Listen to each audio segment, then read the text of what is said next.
नमस्कार, मी रुशाली यादव सारंग। महाराष्ट्राचे महानिर्णय या विशेष कार्यक्रमात तुमचं मनपूर्वक स्वागत। सुरुवातीला पाहूयात एक महत्त्वाची बातमी। मुंबईतील गेटवे ऑफ इंडिया परिसरामध्ये भारत आणि फ्रान्स मैत्रीचा नवा अध्याय लिहिणारा 3D लाईट शो आयोजित करण्यात आला होता। यावेळेला फ्रान्सचे अध्यक्ष इमॅन्युएल मॅक्रॉन, पंतप्रधान नरेंद्र मोदी यांच्यासह मुख्यमंत्री देवेंद्र फडणवीस, उपमुख्यमंत्री एकनाथ शिंदे यांचीही उपस्थिती होती। भारत आणि फ्रान्स दरम्यान सांस्कृतिक देवाणघेवाण अधिक दृढ करण्यावर भर देण्यात आला। फ्रान्समध्ये लवकरच स्वामी विवेकानंद सांस्कृतिक केंद्र सुरू करणार अशी घोषणा मोदींनी केली आहे। दोन्ही देश मिळून जागतिक स्थैर्य आणि समृद्धीसाठी कार्य करूयात असं आवाहन मोदींनी मॅक्रॉन यांना केलं आहे। देशातील पहिला मुंबई क्लायमेट वीकचं उद्घाटन मुख्यमंत्री देवेंद्र फडणवीस यांच्या हस्ते करण्यात आलं। 17 फेब्रुवारी ते 19 फेब्रुवारी या कालावधीमध्ये हा जागतिक हवामान संवाद कार्यक्रम संपन्न झाला। यावेळेला केंद्रीय मंत्री प्रल्हाद जोशी, मंत्री पंकजा मुंडेंसह जगभरातील विविध क्षेत्रातील मान्यवरांची आणि अधिकाऱ्यांची उपस्थिती होती। हवामान बदलाच्या वाढत्या आव्हानांना उत्तर देण्यासाठी मोठ्या प्रमाणावर कृती आवश्यक आहे। मुंबई क्लायमेट वीकमुळे हवामान बदल कृती कार्यक्रमाला वेग मिळेल असा विश्वास मुख्यमंत्री देवेंद्र फडणवीसांनी व्यक्त केला आहे। ग्लोबल इकॉनॉमिक कोऑपरेशन ही एक अतिशय चांगली समिट 3 दिवसाची सुरू झालेली आहे। आज जगामध्ये विशेषतः अर्थव्यवस्थेच्या क्षेत्रामध्ये जी काही उथलपुथल चाललेली आहे त्याच्या पर्स्पेक्टिव्हमध्ये हे अत्यंत महत्त्वाचं आहे।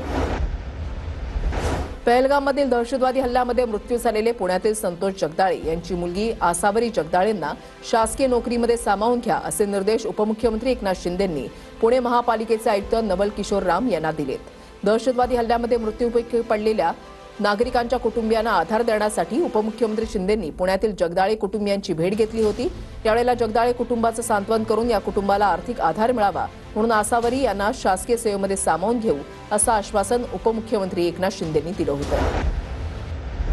उपमुख्यमंत्री सुनेत्रा पवारांच्या उपस्थितीमध्ये अल्पसंख्याक विकास विभागाची आढावा बैठक संपन्न झाली। राज्यातील अल्पसंख्याक समुदायाच्या सामाजिक, आर्थिक, शैक्षणिक आणि सांस्कृतिक उन्नतीसाठी शासन कटिबद्ध आहे। अल्पसंख्याक विद्यार्थ्यांसाठी उभारण्यात येणारी वसतिगृह तातडीनं पूर्ण करून कार्यान्वित करावीत आणि विकास कामांसाठी वितरित होणाऱ्या निधीचं समप्रमाणामध्ये वाटप होऊन कामांचा उत्कृष्ट दर्जा राखला जावा असे निर्देश उपमुख्यमंत्री सुनेत्रा पवारांनी दिले। मुख्यमंत्री देवेंद्र फडणवीसांच्या उपस्थितीमध्ये ग्लोबल इकॉनॉमिक कोऑपरेशन 2026 परिषदेचं उद्घाटन करण्यात आलं। महाराष्ट्र देशाच्या जीडीपीमध्ये 14 ते 15% योगदान देतो। परकीय गुंतवणुकीमध्ये सुद्धा महाराष्ट्र आघाडीवर आहे। देशाच्या औद्योगिक उत्पादनामध्ये 20% वाटा आणि पश्चिमेकडील बंदरांमधून 60%हून अधिक कंटेनर वाहतूक महाराष्ट्रामधून होते। मुंबईमध्ये येत्या काळामध्ये जागतिक भांडवलीचा प्रवेशद्वार ठरणार असल्याचा विश्वास मुख्यमंत्री देवेंद्र फडणवीसांनी व्यक्त केला आहे। नवी दिल्लीमधल्या भारत मंडपममध्ये इंडिया AI इम्पॅक्ट समिटचं आयोजन करण्यात आलं होतं आणि समिटमध्ये महिलांच्या नेतृत्वाखाली समृद्धीसाठी सर्वसमावेशक आराखडा मांडण्यात आला। राष्ट्रीय महिला आयोग, आंतरराष्ट्रीय दूरसंचार संघटना, संयुक्त राष्ट्र प्रशिक्षण आणि संशोधन संस्थांच्या संयुक्त विद्यमानं हे सत्र आयोजित करण्यात आलं होतं। AI क्षेत्रामधील संधी, कौशल्य विकास, डिजिटल उद्योजकता आणि आर्थिक स्वावलंबन या विषयांवर भर देण्यात आला।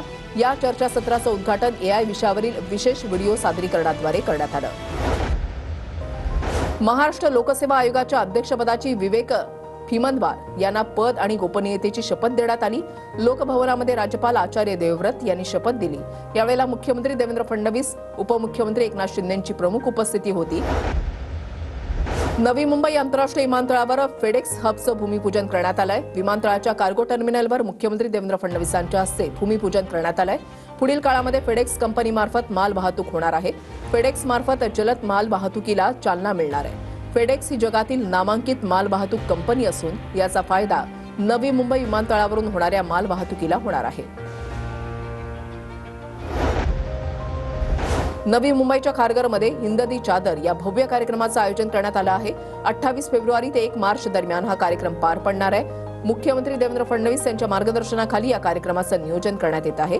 प्रधान सचिव डॉक्टर श्रीकर परदेशी आणि कार्यक्रमाचे समन्वयक रामेश्वर नाईक यांची बैठक संपन्न झाली।